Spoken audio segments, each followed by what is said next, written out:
qaabka loo ixtifaalayo iyo dabaaldegyada la samaynayo waa sax ma aysan jirin, laakiin wuxuu ka mid yahay ixtifaalkan la samaynayo waxyaalaha faraha badan oo khayraad ah ee la bilaabay nebiyullaahi maxamed gadaashiisa sala allahu calayhi wasalam, oo haddana gelaya qawaaciddii sharciga oo markii kitaabkii sunnihii loo bandhigay kitaabkii sunnihii ay taageerayaan ayuu ka mid yahay.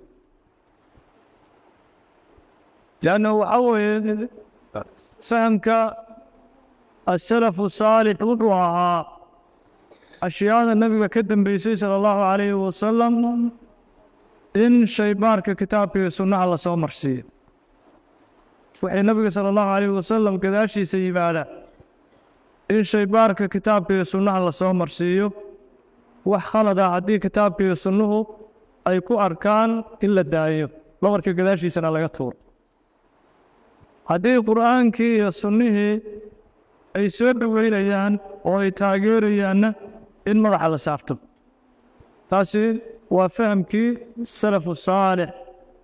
waxaa la samaynayo haddii kitaabkii loo bandhigo, yacni qur'aana lagu furfuranaya ixtifaalaadka nebiga sala allahu calayhi wasalam, qur'aan la aqriyo oo dad jamaaca hortooda laga aqriyo, kitaabkii iyo sunnihii way taageerayaan.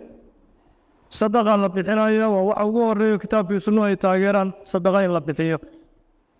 nabiga sala allahu calayhi wasalam siiradiisa in la aqriyo waxyaalaha qalbigu ay ku daawoobayaan. kulligood waxaa mid mid haddii shaybaarka loo saaro oo wax kitaabkii sunnihii ay taageerayaan. waxaa ka mid waxyaalaha gacanta aanu ku hayno kitaabkan qur'aanka aruurintiisa, in hal kitaab lagu aruuriyo waa wax nabigu uusan samayn sala allahu calayhi wasalam. xilligii nabigu noolaa sala allahu calayhi wasalam qur'aanka qaarna waxay ku qornaayeen lafo, qaar waxay ku qornaayeen geedaha timirta salkooda ayay ku qornaayeen. saasuu u kala yaacsanaa kitaabku, ma uusan aruursanayn qur'aanka. xilligii abubakar ayaa la aruuriyey. weliba fikradda cumar markii hore su-aaluu ka keeno wuxuu yihi kayfa nafcal maa lam yafcalhu rasuulullah. abubakaroo wax nabigu uusan samaysay u samaynaynaa. waa sida tan oo kale qisadan hadda taagan. nabigu qur'aanka ma uusan aruurine, abubakaroo see u samaynaynaa wax nabigu uusan samayn. sayidina abubakar wuxuu yidhi wallaahi innahu khayr. wallaahi nabigu uusanba samayn, laakiin qur'aankuna ma diidayo, axaadiisuna ma diidayso. khayran uma jeednaa oo waa dadkii muslimiinta ahaa qur'aanku inuusan ka dayacmin. waa wax muhima yahay. diintii way taageeri ficilkan. sidaasay saxaabadii ay ku aruuriyeen qur'aankii kariimka ahaa. xadiiskii jaabir ibni cabdillaahi alansaari wuxuu tilmaamayey xadiiskaasi. wuxuu yidhi nabigaa safar ayaan ka soo laabannay sala allahu calayhi wasalam, isagoo nabigu nala socda. waxaa naloo sheegay uu yidhi oo nabiga loo sheegay beertan hatiyaa ku jira. maa yadkhulu lbustaana axadun ilaa shadda calayh. beerta qofkii gelayaba awrku waa ku soo boodaya, waa cunahay. oo awr dadcu noqday ayaa rasuulka ilaahay beertan ku jira. wa innaa nakhaafu calayka sawlata. rasuulka ilaahay adigana waxaan kaaga baqaynaa inuu kugu soo boodo. ha u dhowaaninoo iska jir. awrkana iska ilaali, ha u dhowaanin. rasuulka sala allahu calayhi wasalam awrkii xaggiisuu aaday. fadacaahu, gacantuu u haatiyo waa u yeeray. kali imaam axmed wuxuu xadiiskii ku warinayaa musnadkiisa fajaa'a waadican mishfarahu cala alard xataa baraka bayna yadayhi sala allahu calayhi wasalam. fatigii gafuurkiisu wuxuu ku soo jiiday afkiisa dhulka, isagoo gafuurka iyo afka dhulka ku jiidaya uu nabiga xaggiisa u soo socday sala allahu wasalam wabaaraka calayh, ilaa nabiga hortiisa uu ka fadhiistay, uu ka jilba jabsaday. imaam axmed ibnu xambala xadiiskaa ku soo saaraya kitaabkiisa la yidhaha almusnad. gafuurkiisu intuu dhulka ku soo jiiday uu nabiga hortiisa soo fadhiistay sala allahu wasalam wabaaraka calayh. markaasuu rasuulku sala allahu calayh wasalam wuxuu yidhi laysa shayun fi lardi walaa fi asamaa ilaa wayacrifu annii rasuulullah sala allahu calayh wasalam. cirka iyo dhulka wax ku sugani ma jiraan oo makhluuqaada ilaa way garanayaan rasuulka ilaahay inaan ahay. xataa xoolahan waad u jeedaan.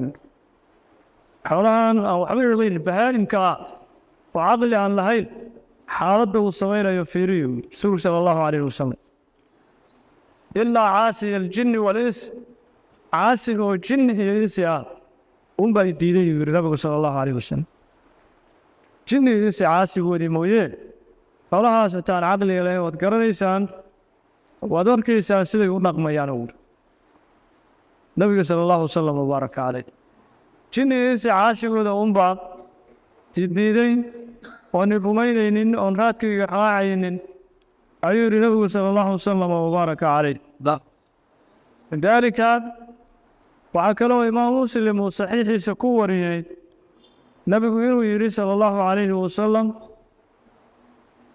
innii la acrifu xajaran kaana bimaka tusallimu calay waxaan garanayaa dhagxaanta maka ka mid ah oo aniga salaama ayaan garanahay oo markii waxyiga intaan laygu soo dejin dhagaxii salaami jiray dhagaxda maka ka mid ah ayaan garanayaa rasuulku sala allahu wasalam wabaaraka caleyh walxadiisu fii saxiixi muslim xadiiskana imaam muslim baa saxiixiisa ku warinaya oo xadiiskaasi wuxuu tilmaamayaa in dhagxaantu ay salaami jireen nabiga markay ag marayaan ay garanayaan ay rumaynayaan ay jeclaanayaan assalaamu calayka yaa rasuul allah dhagxaantu ay leeyihin nabiga sala allahu calayhi wasalam assalaamu calayka yaa rasuul allah ayaa dhagaxaasi leeyahay dhagaxda maka ka mida wala fiirso saa marka waxaad ka ogaan bini aadamku sharaftiisa waxay ku jirtaa diintan islaamka taa hadduu garan waayana dhagaxduu ka liidanaya iyo xoolaha bini aadamka xoolaan arkaynaa oo nabiga weynoonaya oo ixtiraamaya xadiiskii hadda aan akrinayna imaam axmed musnadkiisa ku warinaya dhagaxaan arkaynaa nabiga ixtiraamaya oo nabiga salaamaya oo xadiiska fii saxiixi muslim ku sugan oo hadda aanu sheegaynay laakiin ayaan darro waxaa qof xoolaha iyo dhagaxdaa ka liitay siday nabiga sala allahu calayhi wasalam ay ugu tawaaducayaan oo nabiga ay isugu dullaynayaan oo nabiga ay u ixtiraamayaan qofkii intaa garan waayey dhagaxu uu gartay oo xooluhu ay garteen ayaan darro wey taasoo kale marka bini aadamku maraaxishiisa marxalo wuxuu gaaraa uu ka liito xoolaha iyo dhagxaanta uu ka liituu gaaraa bini aadamku inxidaadka khuluqigaa iyo markii dhaqankiisa iyo caqligiisu uu hoos u dhaco qofka bini aadamku wuxuu gaari heer dhagxaanta iyo xoolaha uu ka liidanay ayuu gaari nabigeena sala allahu wasalam wabaaraka caleyh waxaa bukhaari muslim ay isku waafaqeen ay wariyeen qoray oo khudbada ku akhriyi jiray intaan mimbarka loo sameeyey nabiga sala allahu calayhi wasalam mimbarkii markii loo sameeyey mimbarkii ugu guuray nabigu sala allahu calayhi wasalam qoragiina wuu ka tegey facanna lahu ljidcu qoragii waa iska ooyey faarididda nabigu uu ka tegey uu qoragii u ooyey xadiis bukhaari muslima uu warinaya ilaa nabigu sala allahu calayhi wasalam gacantiisii uu dusha ka saaray sidii carruur la aamusinayo oo kale uu qoragii u aamusiyey oo ilaaha dareenkaa ku abuuray xasanulbasri xadiiskan markuu akhrinayo wuxuu dhihi jiray bini aadamka nasiib darro ayaa qayb ka mida ku dhacday oo dhagxaan waxay ka liitaan uu dhihi jiray qorogaa qallalan oo uma danqanayaan umana jeclaanayaan qalbigooduna uma nuglaan jacaylka nabiga sala allahu wasalam wabaaraka caleyh oo qorogaasay ka liitaan qaarkood ayuu dhihi jiray xasan albasri markuu xadiiskan uu akhrinayo waxaa kaloo bukhaari muslim ay isku waafaqeen xadiis dhahaya markuu nabigu sala allahu wasalam wabaaraka caleyh magaalada madiine uu u soo dhowaado ee uu marayo buurta uxud wuxuu dhihi jiray haadaa jabalun yuxibunaa wa nuxibu tani waa buurtii uxud annaguna waan jecelnahay iyaduna waana jeceshahay jabal uxud waa buurahaasaa nabiga sala allahu wasalam wabaaraka caleyh ayaa jeclaa bacda daalika nabigeena sala allahu wasalam wabaaraka caleyh isagoo sidaas maqaamkiisu uu yahay adduunyada waxba kuma falaynin waxaasoo dhan ma danaynayo nabigu sala allahu calayhi wasalam ma danayn jirin adduunyadan oo dhan وعن إمام أحمد ومسند كيس كوريني في حديث عائشة حديث عائشة وحي تريد دخلت علي امرأة من الأنصار فرأت فراش رسول الله صلى الله عليه وسلم عائشة وحي تريد وعائشة وقشي قبر درس وأنصارته كمدها وحي أركتي فراش كالنبي وكسي حنايا صلى الله عليه وسلم من كاسيتي رسولك إله إليها فراش كجي فنايا وفراش قنبة مرة انت يعني قنبة لدح قليل وقرية عمله ومرة اللي يكر بريين فينبي وجيبكيس وقصة ورمي markuu ku jiifanaya nabiga sala allahu calayhi wasalam gabadha ansaarta gurigeeda waxay ka soo qabatay firaash weyn oo suuf laga buuxiyey joodari suuf laga buuxiyey ay tiri nabiga kanna ha ku seexdo nabiga sala allahu wasalam wabaaraka caleyh guriga markuu soo galay ayuu arkay wuxuu yidhi maxay tahay firaashkan la ii goglay ay tiri rasuulka ilaahay gabar ansaarta ka mid ah inoo keentay firaashkaagii la yaabtay waxay tiri nabiga kan waa dilayaa كان أكوسة حدا النبي صلى الله عليه وسلم